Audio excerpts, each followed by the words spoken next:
This is News Desk. My name is Gifty Ando Apia, and this is where we tell you what is trending today, early in the day. Now, let me tell you quickly what we have for you today. And as you may well know, because you've watched the AM show, fire at Makola number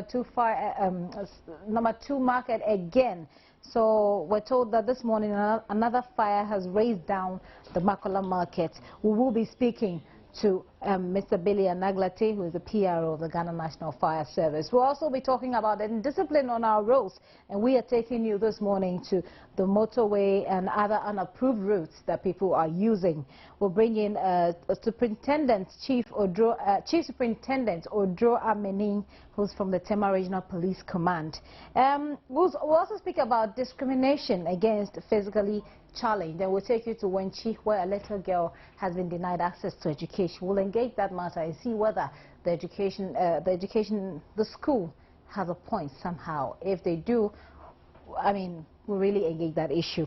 But let me also tell you that we will go to Côte d'Ivoire, where there is an Acquah meeting going on the EPA and other issues, where President Mahama has joined other head of state there. Our correspondent, Seth Kwame Boateng, will be standing by to bring us some updates. But let me quickly start with the Makola market. Now, the Makola number 2 market has once again been razed down by fire early this dawn.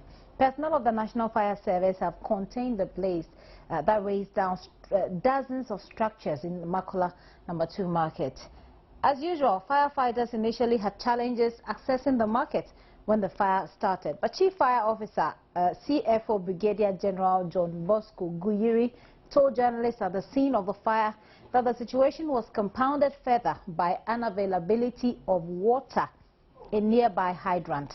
Now, let's speak now to Billy Anaglate, who is PRO at the Ghana National Fire Service, on the latest. Good morning to you, sir. Good morning to you. Hello. Good morning to you, sir, and welcome to News Desk. Yeah, thank you. Now, can you tell us the current situation on the market fire this morning? Yes, actually, we are still on the ground. We'll be able to extinguish the fire, actually. However, we are still here to salvage the system and to ensure that every pocket of fires that we see are totally extinguished so that there wouldn't be any flashback. So we are on the ground, we are trying to salvage, we have initiated our preliminary investigation, and we are continuing to ensure that the investigation is properly conducted to determine what exactly might be the cause of this fire. Earlier on, the market women had wanted to be allowed so that they go and salvage their wares. And so if you say we are trying to salvage what's there, do you mean the National Fire Service officials, or you mean the market women were allowed to go in for their things?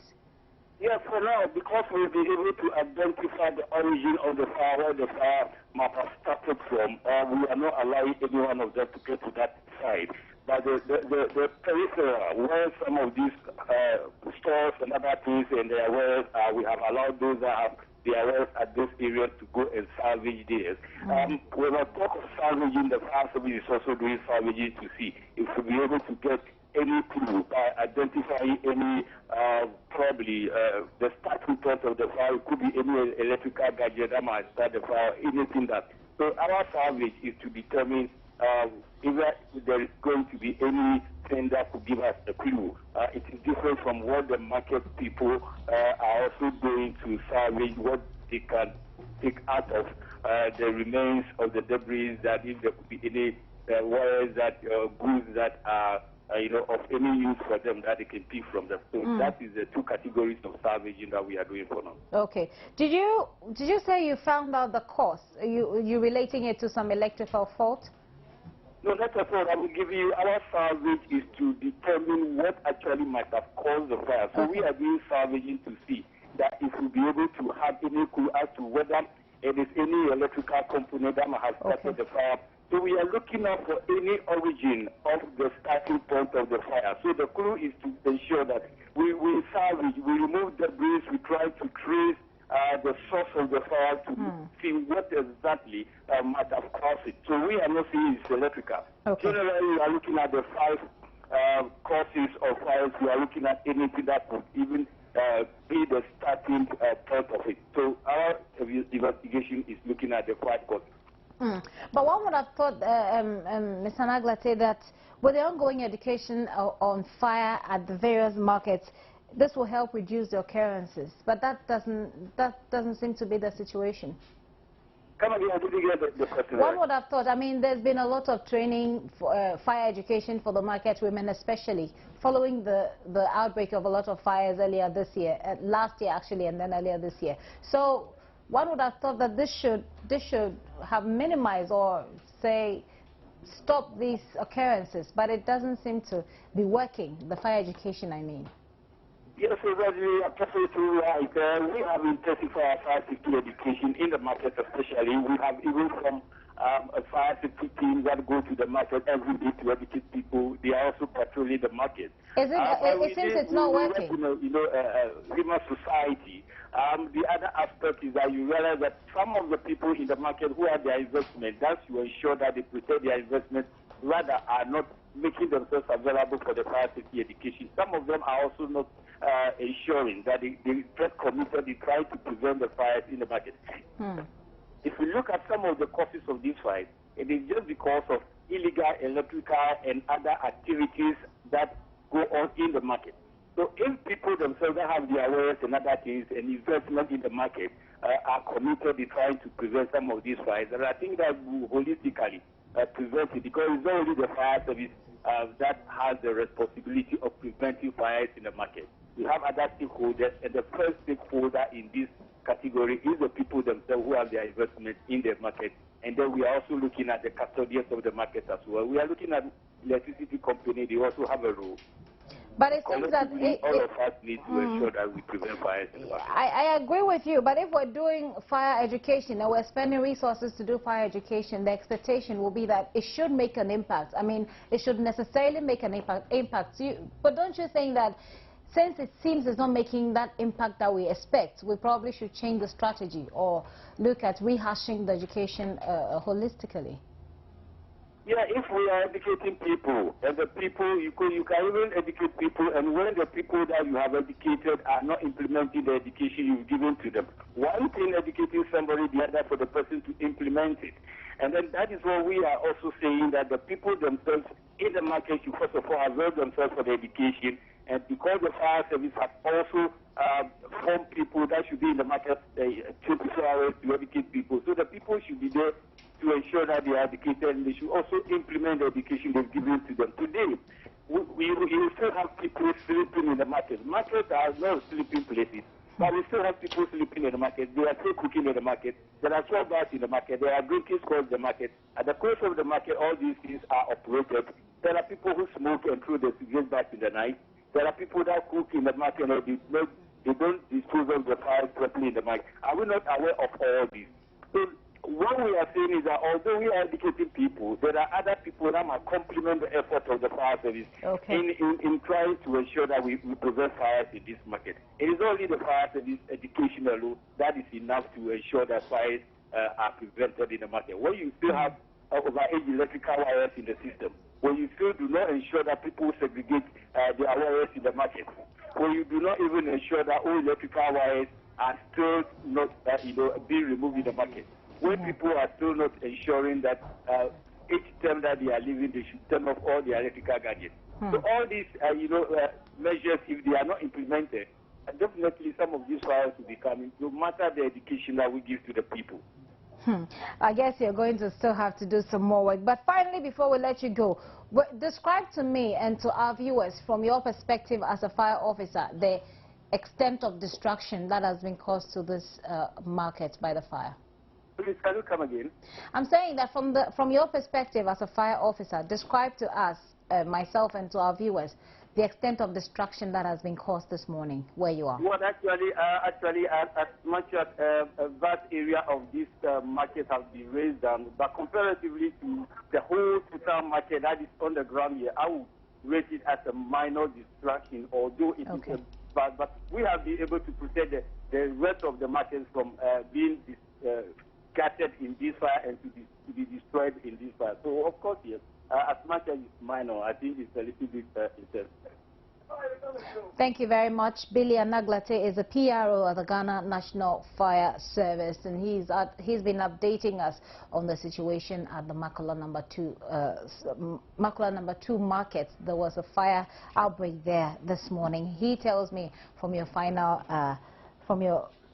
he said finally that it is, from his perspective, a minor. The impact has been minor compared to probably what has happened in the past. He means. We are still on News Desk. We've been telling you about what is happening at the Makola number 2 markets. When we return, we have some more. Please stay.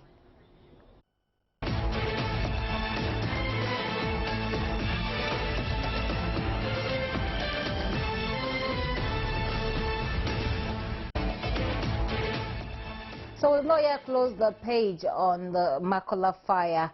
Let's hear what the Accra Mayor Oko Vanderboy has to say about that. Unfortunately, we woke up this morning to another disaster on our hand. This time it has to do with fire in the PWD area of the Makola market. As we have all observed, I think the police and the fire service and NADMO have done a good job to bring the circumstance under control. So the fire is this stage at a point where it's no more destructive. It's been brought under control. As usual, it's a matter for the fire service to conduct their investigations. But I think we cannot discount the fact that there was news this week that somebody was attempting to do this very thing, and police arrested the individual. But somewhere, somehow, this event has happened. We've written to the court to give us an order to send her to the Meta Hospital to assess her. You can see the photograph, as you saw in the newspapers, that her speech is not coherent, and then she behaves abnormally. We don't want to conclude that she's an abnormal person, so it is the Meta Hospital that can decide whether she has any mental problem or otherwise. That was Christian Yuhunu there giving us updates on what's happening with a woman who was arrested for allegedly attempting to set another fire ablaze. Let's do a topic that really interests me because it's really annoying to be in traffic and just have people move on the sides of the road as if they have more rights than you. But anyway, well, the Western Regional Police Commander, DCOP Alex Kwenu, has cautioned drivers in the region to ensure sanity in their activities and desist from acts that contribute to traffic offences. Meanwhile, the police has arrested some 163 vehicles and 32 motorbikes for various traffic offences. Here is a report by Western Regional correspondent William Benjamin Peters. The over 2-hour exercise saw most drivers falling prey to various traffic offences, including driving without license, driving with worn-out tires, driving without helmets and number plates. The exercise, which came as a surprise to many drivers, especially those within the Secondary Takoradi metropolis, saw others parking their vehicles until it was over. Others also opted for unapproved routes to get to their various destinations. In all, about 163 vehicles, both commercial, private and company vehicles, were affected in the operation. 32 motorbikes were also confiscated during the operation. The Western Regional Police Commander, DCOP Alex Isaac Kwenu, addressing the media after the operation, said the police frowns on such traffic offences as they are the main causes of accidents and highway crimes in the region. I will ensure that the motorbike is registered right here with the cooperation of DVLA and Customs, so that tomorrow I won't be going around arresting the same people. It is also a tiring job, so I want to make sure that everybody does the right thing. If the one was arrested with defective lights, I want to make sure that the person will go and buy the lights and bring a mechanic here, right here, for him to change the lights for him before I give a warning letter to that person to go. It is not going to be a free thing that I'm giving you a warning letter and therefore you should go. They will not go and do the right thing. The police commander further added the exercise will not be a 9-day wonder, as the regional command is determined to restore traffic sanity in the region.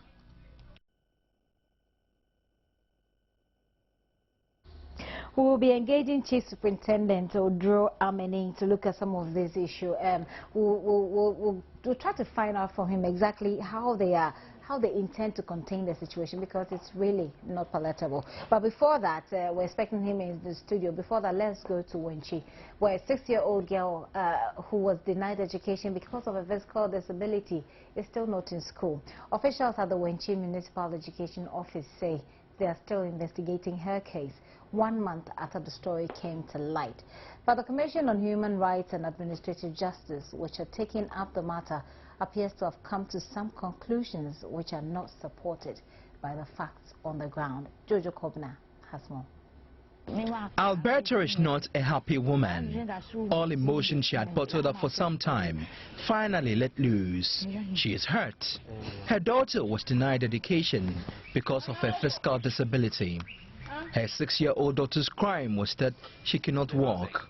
Alberta brings out a school uniform she sold for the daughter and tells me her investment is now a waste. See? I'm around your area.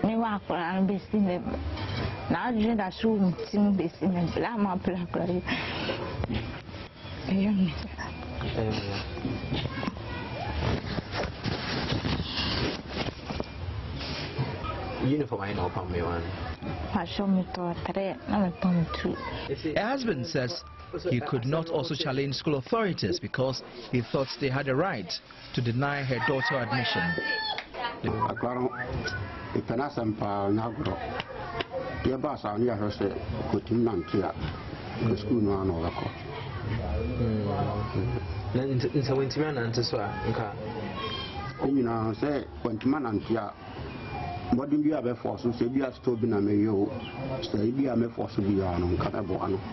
The parents have since been trying to find solutions to make their daughter walk, including buying her crutches.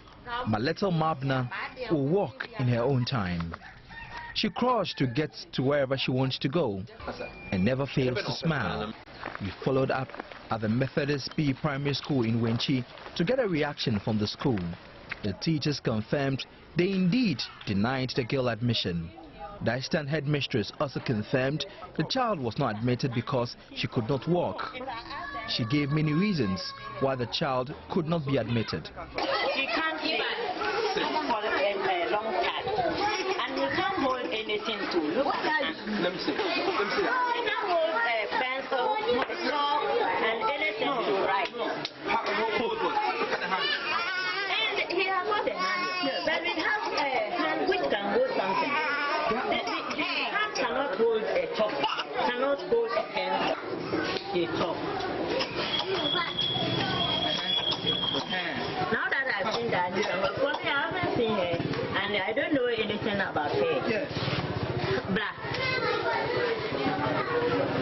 The child has never been to, no, she can't stand. Hey, if you can't stand, how can you admit her in this public school? No. You have to attend a special school. I think Bechem or no, Bechem is for people a deaf school. Yeah, but the child is not in a deaf school. So why do you take the child to a deaf school? When the child, is it because the child cannot work?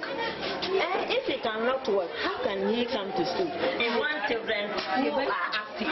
He can play, he can do other active things. No. And talk. Can this girl, if I ask her to speak, pronounce them on the word, how can he pronounce? But Mabna crawls to join other children and actively plays with them. She keeps a smile, caring less about the discrimination around her. The Wenchi Municipal Education Office says the attention has not been drawn to the situation. I'm currently at the Wenchi Municipal Education Office, and the Ghana Education Service mission statement is here, and it's very pronounced. I'd like to read it. The Wenchi Municipal Education Directorate exists to provide quality formal education and training to all children of school-going age in a municipality to acquire skills, knowledge, and attitudes that will prepare them for higher education and adult life to make them useful to themselves and society. So one wonders why little Mabna will be denied education on the grounds that she cannot walk. For now, the girl is out of school, but she's enthusiastic to join other children. Article 25 of Ghana's Constitution grants children the right to education. Section 8 of the Children's Act also states that no child should be denied access to education, a right Mabna is seeking to enjoy. Jojo Kobno, Joy News.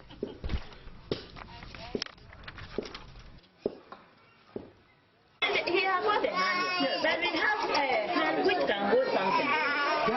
The hand cannot hold a top, cannot hold a pen, a top. Now that I've seen that, for me I haven't seen her, and I don't know anything about her. Yes. Alberta Brifen's only wish is to see her daughter enjoy the right to education. A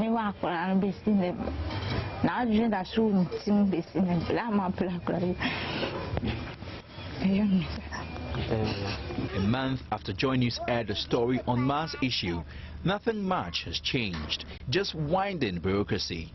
At the Wenchi Municipal Education Office, where I reported the issue, officials did not have much information to share on their investigations into the matter. They could not tell me when exactly they would conclude their investigations. There isn't much help coming from Shraj either. It was clear from my interactions with the district director that they got some facts wrong. In the first place, our observations. Well, yeah, we made some observations that the child could not walk without aid, that her legs do not seem normal, that the child was not physically strong, and that she seems to be suffering from an illness over a long period of time, that she could not speak other than making sounds that we do not understand. But here was Ma at home after we left the Shraj office.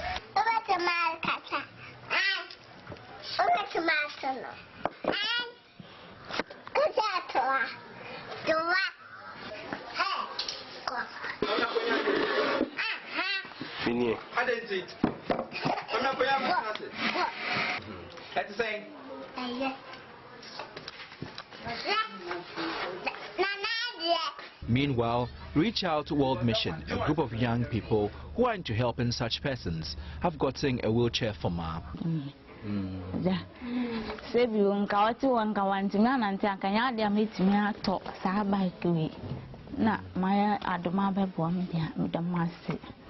Teacher phone. Almost sitting.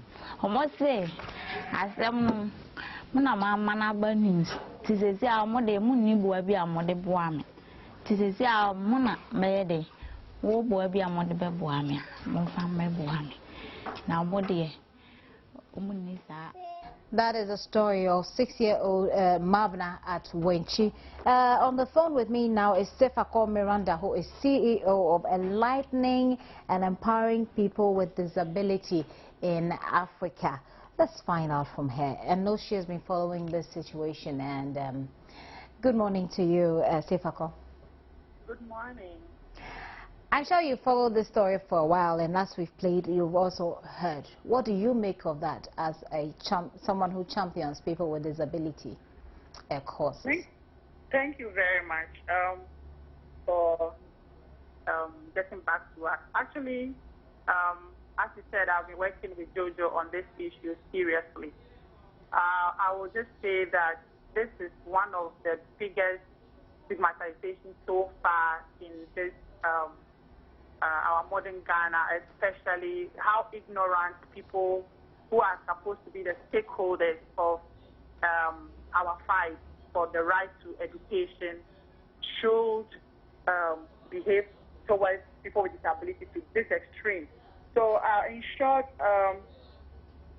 we are working assiduously to see how best this headmistress will be brought to, to the right channel that is through the legal system, and also we are working towards the reality that Mabna should get to school because she has the right, as every Ghanaian child has, to get to school, as we are always fighting for. So, yeah. Now, Sefako, I know I understand the point you're making perfectly, but don't you think it is fair what the headmistress of the school said, that this girl has to be taken to a special school because it appears that she needs special attention? That is the level of her ignorance. That is the barbaric aspect of the whole thing. It's really, so disheartening to know that this is a headmistress, as we in the Ghana Education Service are fighting for inclusion, education for all. And the government has policies upon policies to say, to indicate that every child has the right to education. You know, Article 24 of the United Nations, the UN Convention on the Rights of People with Disabilities, guarantees the right to education for persons with disabilities. Granted, Sefako. Sefako, granted. And even in our constitution, as the story said, the girl has the right to the education. Yes. But education as the rights, the education as the constitution, the right to education as the constitution puts it. Don't you think that going to the special school is still some form of education, which is probably more appropriate for this girl, because she may have difficulties if she should be in mainstream? She's not able to walk. She's not able to walk doesn't mean that she loses her mind. She's just not working. As you're talking to me, I myself, if I put my crutches and my wheelchair, everything down, I cannot walk. Doesn't mean that I can't function or my brain cannot function. That is the most painful aspect of the whole issue, that Mabna is just not working. She can, you can see how ignorant she is. And the headmistress, and she said she can't hold chalk, she can't do this and that. All along, she hasn't even had, she has no idea about how the girl functions. That is the pain. So this girl is not expected to go to Bechem. And why should somebody who is suffering from mobility disability, or somebody who cannot walk, should be sent to a deaf school? You know, those are issues that are very questionable. And why this woman, who should be somebody who should be holding the affairs or should be explaining the issue to people who have no knowledge about education, is rather, tweeting the efforts of the government, tweeting the efforts of NGOs, tweeting the efforts of families with people with disabilities. You know, as I'm talking right now, I have this pain, and I just don't know how we can easily and quickly work on this immediately, because my director of education here, Mrs. Sabina Obin, contacted the director in Wenchi about this issue, because I was working through them so that this girl goes to school. But when Jojo went to the field the second time, we realized that the issue is being turned upside down. So I will just say clearly that we are really working seriously to bring this out, to put the woman on the right path. And I think she needs a lot of education. You can see how she was fumbling about issues that she has no idea about. And she's not supposed to be there. That is one issue in the educational system, even if she is not as a assistant headmistress, because she's representing the director there, representing the director general there, and representing every hierarchy in education. That we will be doing Mabna more harm than good if we should put her among a group of people that she probably will not feel very comfortable with. Don't you think this will hurt her her development as she grows up, and don't you think it will hamper her education in any way? Exactly. As you can see, Mabna is a very active child, a very, very active, very lovely, a happy child, of course. She's not the child who is expected in a special school. She's not supposed to be in any special school. She's just suffering from what? Movement. She has a problem of movement. And if the environment is really accessible, if Mabna should have access to a wheelchair and the school is really accessible, Mabna can wheel herself to school. Mabna can work as fast or as brilliant as any normal, in quotation, child, as we always think every child should work. So to me, this woman is just an insult to the society. There is just a disgrace to the educational system. In fact, when my director here watched the clip, she was, shivering, like, who is this woman? We have to get closer to. I was really planning to go to Wenty with Jojo, but that very day I still had another appointment. So definitely we'll get hold of her and put her on the right path. And Mab now will go back, we'll go definitely to school.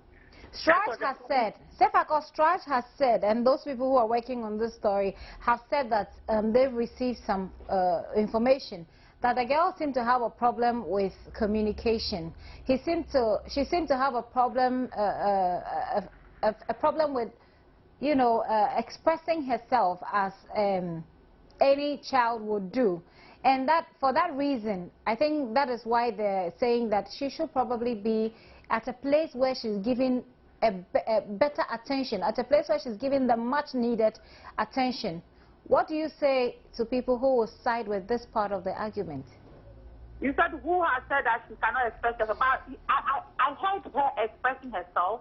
Was that not the same girl that they said she cannot write anything, she cannot hold chalk, and she started scribbling things on the wall there? For all that they could see was she ran to the classroom and started playing with the children there. Is that not the girl that we are still talking about? Who said she cannot talk? So what are you seeking for her now? Pardon? What are you seeking for her now? What are you seeking in Mabna's interest now? Mabna is a normal human being who has nothing wrong with her brain. If Mabna should be examined by any medical doctor and say that Mabna is deaf or cannot talk, then that is an issue. But presently, for the woman, the headmistress, to see Mabna because she cannot walk and attribute her to all the disability communities that she should be sent to the same deaf school of deaf, that is an insult. That is discriminating to the highest level. So you want Mabna to be accepted in this school, you mean? Oh, yes, as you will, because the director of Wenty assured us that she will work around the globe and she will go to school. I'm working with the director here in the education office here, and we are always communicating with her that she should go on the ground and see what is really happening to this girl. Because she hasn't met, the director there hasn't met Jojo, or when Jojo went, they couldn't meet her. So because of that, we don't know how far she's abreast with the issue. But my director here has spoken with her. But, Safako, you do know also that maybe the headmistress or assistant headmistress had difficulties in expressing herself and in talking about the appropriate place or where she thinks is appropriate for Mabna. Maybe there are other special schools that are not school for the deaf, or that are not school for the deaf and dumb or anything like that. But there are special schools, like there are schools for the autistic children where they're given special attention. Yes, that is the issue I'm talking about, that the government of Ghana has a policy which says that we are now dealing with education for all-inclusive education. We are trying to say that we are mainstreaming all the disability categories or societies into the main educational system.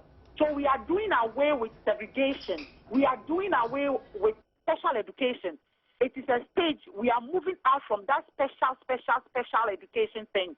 We are including every child with disability in our classrooms. The only problem we are having is because we haven't had things on the ground to work with immediately. That is why children with, let's say, visual problem impairment, or children who are deaf, because when you want a child who is deaf right now to go to the mainstreaming, there is no interpreter for such a child.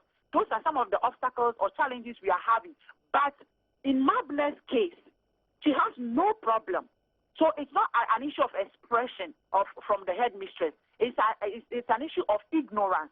It's an issue of not knowing what is on the ground, not knowing the policies, not knowing the laws which the government is working with, or which the educational system is working with. She has no idea about what is happening. She's still the old-timer who knows that every child who is born is cursed, is not supposed to be among the society. Every child should be cast out. That woman who is the headmistress there has that mentality. That is the ideology she's using there to cast every child who is disabled out of the system. So in Mabna's case, she is supposed to be in a classroom with every other child because of inclusive education. So she doesn't need any special. That's why I said earlier on that if Mabna should be examined and testified by the doctor that this child cannot hear, this child cannot speak. We know we have some children with multiple disabilities. And if Mabna is one of those children, then that is an issue. But as you can see, Mabna, she's not. She's a happy child who goes out, who plays around, who sings, who talks. This is a child who is supposed to be in the classroom with other children. Okay, Sebako, now I think we'll need an expert opinion on that as the days go by. I'm sure that will be one of the things that we'll be pursuing, so that an expert will specifically say that Mabna is all right and doesn't have to be in a special school. I think that's the way to go now. Yes. Maybe we have to take it down from that level. Yeah. Okay. Thank you very much. Sefako Mirinda is CEO of Enlightening and Empowering People with Disability in Africa, and that is a non-governmental organization. So you've been hearing the story about a 6-year-old girl at Wenchi who is not to school because the officials suspect that she cannot function like a normal child. You're still on News Desk. We will return with some more.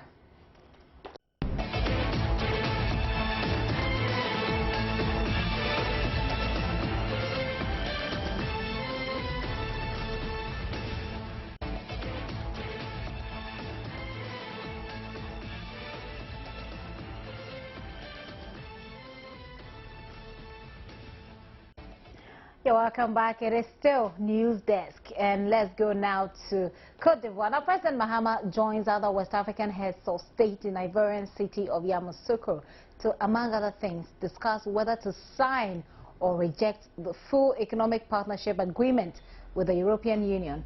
President John Mahama has joined his colleagues from all over the states in West Africa. Well, let's go on the Skype now and speak with our presidential correspondent, Seth Kwame Boateng, who is with the president there. Good morning to you, Seth. Good morning, Gipsy. Give us an update. What's happening there in Ivory Coast?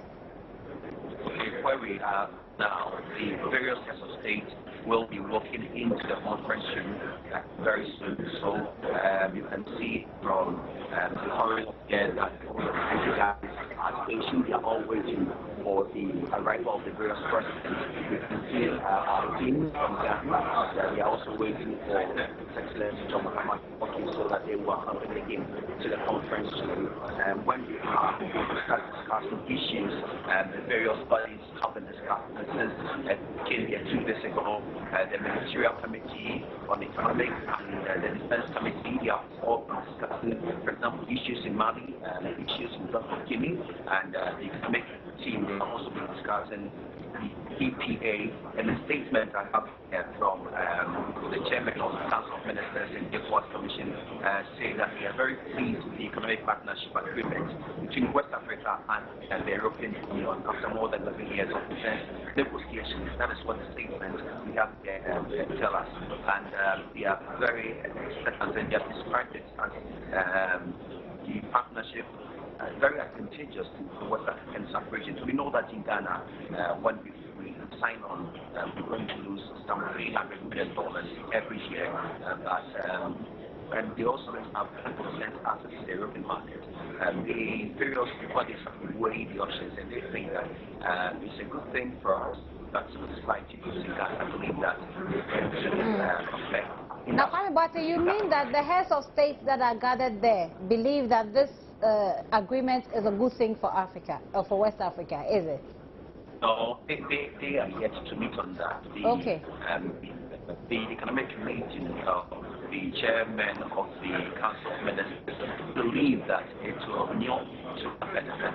So we are coming to present this to the heads of state for them to accept or decline signing this very partnership agreement. Kwame Boateng, let me find out from you. Back here in Ghana, you know the work that the Third World Network has been doing. They are not for this kind of agreements. They believe that it will disadvantage us much more to the advantage of the European counterparts. Has there been any discussion around such this issue in that direction?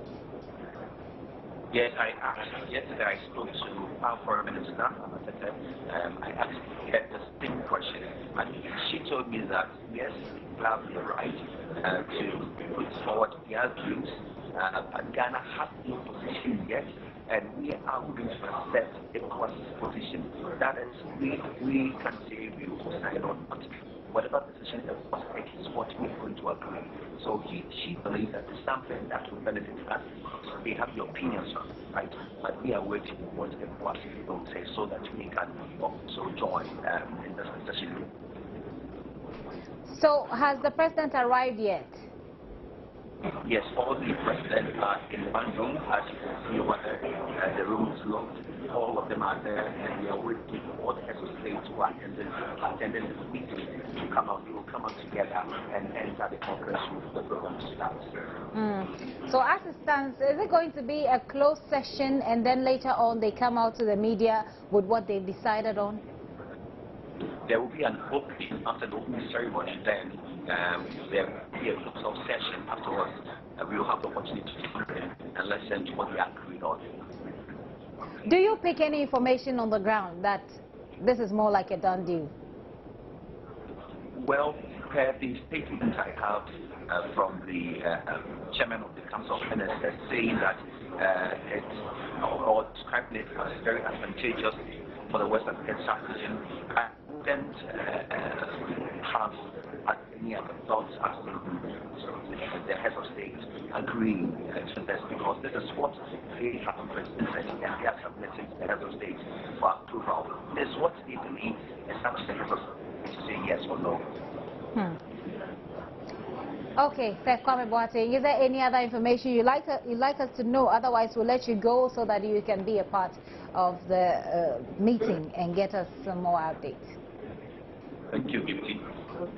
Seth Kwame Boateng, we've been speaking to him from Ivory Coast, where the heads of West African states are meeting there to deliberate on the economic partnership agreement with the European Union. Pretty soon, I'm sure that we will get some more updates. Probably we will get that update by the time we do news today, so that we get. So this has been News Desk. The stories that we've been looking at this morning is the fire at Makola #2 market, and we told you about how yet another fire has raised down shops there in that market. We spoke to Billy Anaglate, who is the PR of the Ghana National Fire Service, and he described the situation as minor, although a lot of destruction has happened there. There's been indiscipline on our roads, people using unapproved routes on the motorway and others. We tried to speak with Chief Superintendent Odro Ameni, but he was unable to make it to our studio. We will get him surely on News Today. Discrimination against the physically challenged. We told you about the story of little Alberta in Wenchi, who is not in school because officials think that she is not well enough to be in school. The CEO of Enlightening and Empowering People with Disability in Africa have spoken strongly against it, and they intend to take this headmistress on and seek justice for little Mabna. ECOWAS on EPA is what we just spoke to Seth Kwame Boateng about. My name is Gifty Ando Apia. Many thanks for your time. We do appreciate your company. Let's see you at 12 on News Today.